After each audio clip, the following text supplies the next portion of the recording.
How exactly does a 1,300 square foot home get delivered from Europe to Ontario, Canada? Well, today I'm going to tell you. My name is Rob from Canadian A Homestead, and this is our Avrame Home.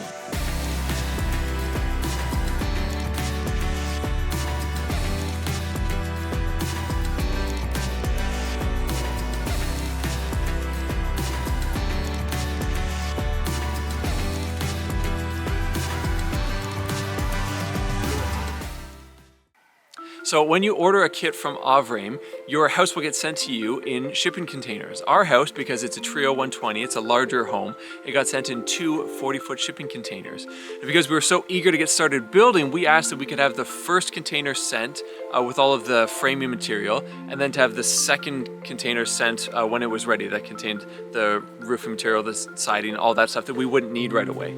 And so now we've actually had both of our containers sent here, and the first thing I wanted to talk about was how do you actually unload it.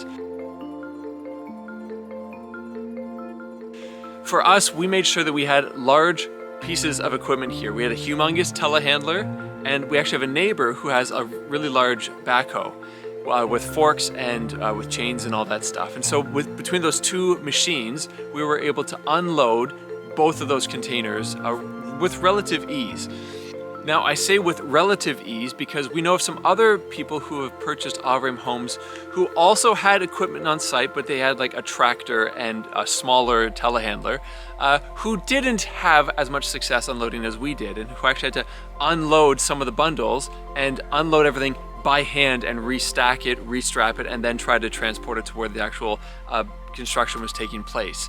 And so I want to encourage you, if you're thinking about purchasing an Avrame kit, make sure you have the biggest equipment that you can possibly afford on site just to make it easier so you don't have to unload anything by hand. Now, since our kit has been delivered here, Avrame has actually made some adjustments as to how they package their containers to make it easier for unloading. That being said, I still would encourage you to make sure that you have as big a machinery as possible on site just to make it easier and safer. You wouldn't have to worry about overstressing the machines or doing any dangerous maneuvers, carrying something that's too heavy for the equipment that you have. When it comes to unloading your shipping containers, you're going to want to make sure that you have a lot of ground space around the truck to do the unloading.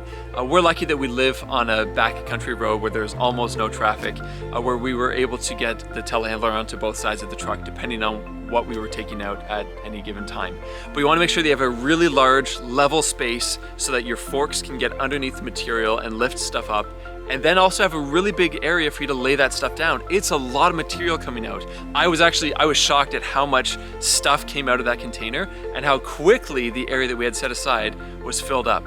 And so make sure that you have a nice flat space for unloading, as well as a nice flat space to actually place your material so that it's actually usable for building when that time comes.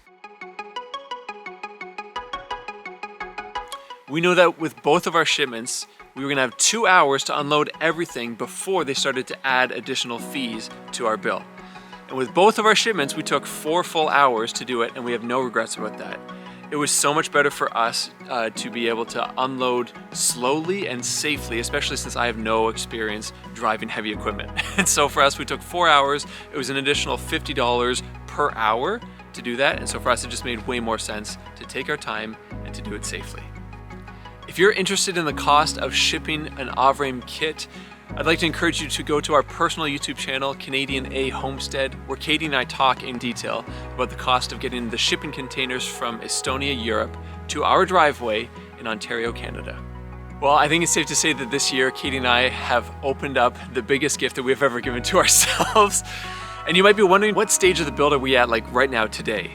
And if I look off to the side, I can tell you exactly where it is. I can show you the trusses that are actually standing on our slab. And if I just turn the camera here, no, I don't want to spoil it. I think you're just gonna have to come back in a few weeks' time where we're gonna show you the actual process of raising the A-frame trusses of our house. But for now, I want to wish you a Merry Christmas, Happy Holidays, and a Happy New Year to you and your family.